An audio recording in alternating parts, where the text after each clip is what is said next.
Кыргызстандын мамлекеттүүлүгүн түптөөчүлөрдүн бири болгон Абдыкадыр Орозбековго 130 жыл болду. Бүгүн парламентте саясий ишмердин мааракесине арналган илимий тажрыйбалуу конференция болуп, ага жогорку кеңештин төрагасы Дастан Жумабеков жана бир катар өкмөт мүчөлөрү, эл өкүлдөрү жана саясий ишмерлер катышты. Маараке алгач Кыргыз Республикасынын гимни менен башталды.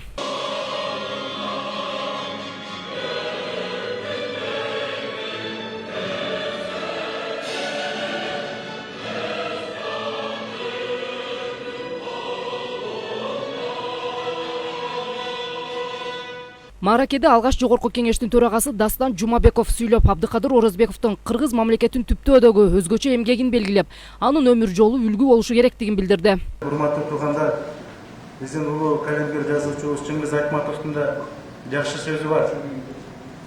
Эгерде сени тааныган адамдар жашап жатса, демек сен тирүүсүң деп. Мен муну менен эмнени айта берем?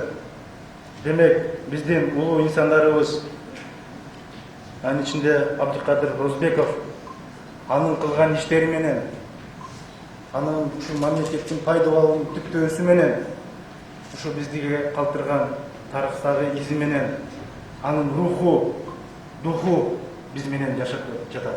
Демек, ал киши бүгүнкү күндө биздин арабызда тирүү экенин мен белгилеп кетким келет, урматтуу туугандар.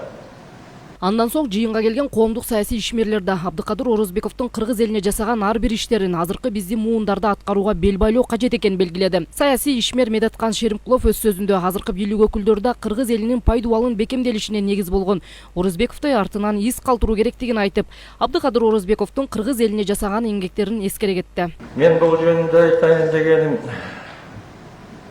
мына нерселерге токтолгум келет да, Кыргыз Республикасы ошол кездеги Орто Азия өлкөлөрдүн ичинен акыркылардан болуп, өзүнчө мамлекеттүүлүккө жетип, Кара Кыргыз автономиялык облусу түзүлдү. 1925-жылдын 31-мартында Абдыкадыр Орозбеков Кыргыз жаңы түзүлгөн Кара Кыргыз автономиялык облусунун аткаруу комитетинин төрагасы болуп шайланды.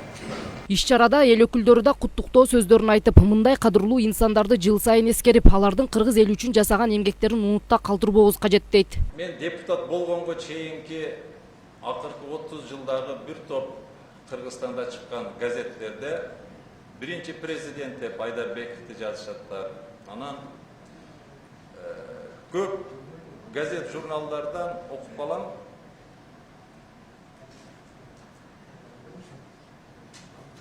Биринчи ким болгон деген маселе көп чыгып калат.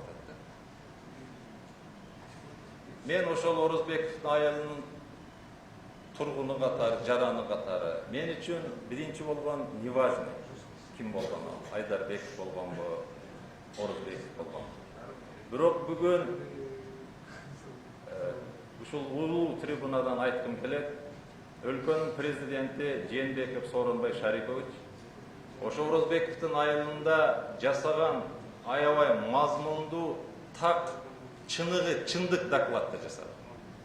Эгер ошону кайра көрсөңүздөр, бүгүнкү окумуштуулар, тарыхчылар, тарыхты оңдоп, тактап, келечек муундарга аны бурмалабастан жеткиришиңиздер керек.